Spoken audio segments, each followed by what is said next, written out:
মালদা জেলার পুকুরিয়া থানার ঘাসিনগর এলাকায় একটি অস্বাভাবিক ঘটনা ঘটেছে। দীপঙ্কর সরকার নামে এক যুবক অসুস্থ হয়ে পড়েন, যার বয়স আনুমানিক 25 বছর। পরিবার সূত্রে জানা গেছে, দীপঙ্কর তার বাড়িতে আম গাছের ডাল রেখেছিলেন। তখন তার দাদা কমল সরকার সেগুলি বাইরে ফেলে দেন।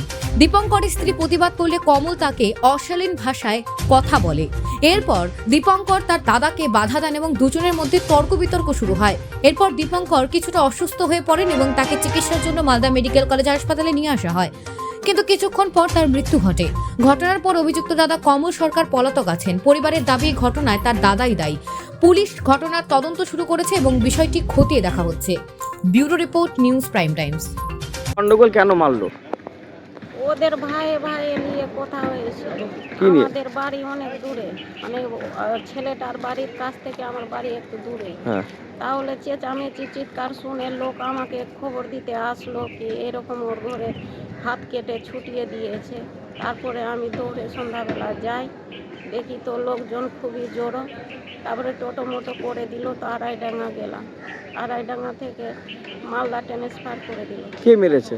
ওর দাদা মেরেছে। কি নিয়ে গন্ডগোলটা কি নিয়ে হয়েছিল? এমনি বলে একটু আমের পাতা ছিল বারান্দায়, এই নিয়ে। কে রেখেছিল পাতা? পাতাটা বউটা রেখেছিল, কালকে লক্ষ্মী ভেঙেছে, ওইগুলো পাতা রেখেছিল বারান্দায়। এই নিয়ে বউটাকে মারতে যাচ্ছিল ওর বড় দাদাটা। তো ছেলেটা বলছে কি তুই আমার বউকে মারবি কেন? এই নিয়ে দুই ভাইয়ের দুটা কথা কাটাকাটি হয়েছিল। আর বড় দাদাটা বলে হাসুয়া ছিল, হাসুয়া ছুঁড়ে মেরে দিয়েছে। হাত পুরো কেটে গেছিল? হাত তো বলছে, ডাক্তার বলছে কি ছুটে গেছে, একটু মাংস খালি লাগা আছে। মারা গেছে? থানায় জানিয়েছে? হ্যাঁ, থানায় জানি। ওর দাদাকে কি ধরেছে পুলিশ?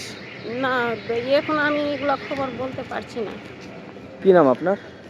আমার দীপালি সরকার। কে হয় আপনার ওটা? আমার ভাগনা হবে।